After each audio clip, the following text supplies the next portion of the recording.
నేను కూడా ప్రత్యేక పరిస్థితుల్లో వాళ్ళు 2 సీట్లు అనౌన్స్ చేశారు కాబట్టి నేను కూడా 2 సీట్లు అనౌన్స్ చేస్తున్నాను ఈ రోజున. అది పరిస్థితులు అలాంటివి. సో నాకు కూడా ఒత్తిడి ఉంటుంది. చంద్రబాబు గారికి కూడా ఒత్తిడి ఉంటుంది, నాకు కూడా ఒత్తిడి ఉంటుంది. కాబట్టి ఆ ఒత్తిడిని నేను కూడా తట్టుకోవడానికి రిపబ్లిక్ డే రోజున నాకు ఆర్ అక్షరం బాగుందనిపించింది. రిపబ్లిక్ డే RRR లాగా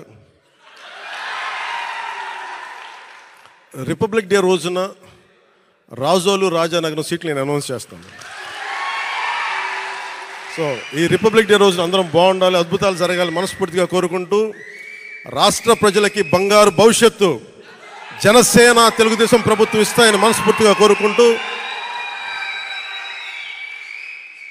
ఈ పర్యాయం నన్ను నమ్మండి, వ్యూహం నాకు వదిలేయండి.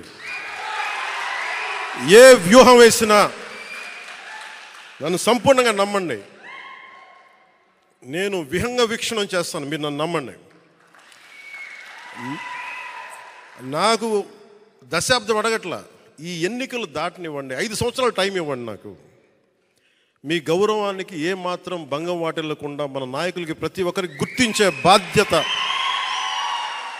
నేను సంపూర్ణంగా తీసుకుంటాం. ఈసారి కలిసి పనిచేద్దాం. ఎప్పుడు విడిపోయి మనం పలచన పడిపోయాం. ఈసారి కలిసి ఉందాం, చిక్కగా ఉందాం.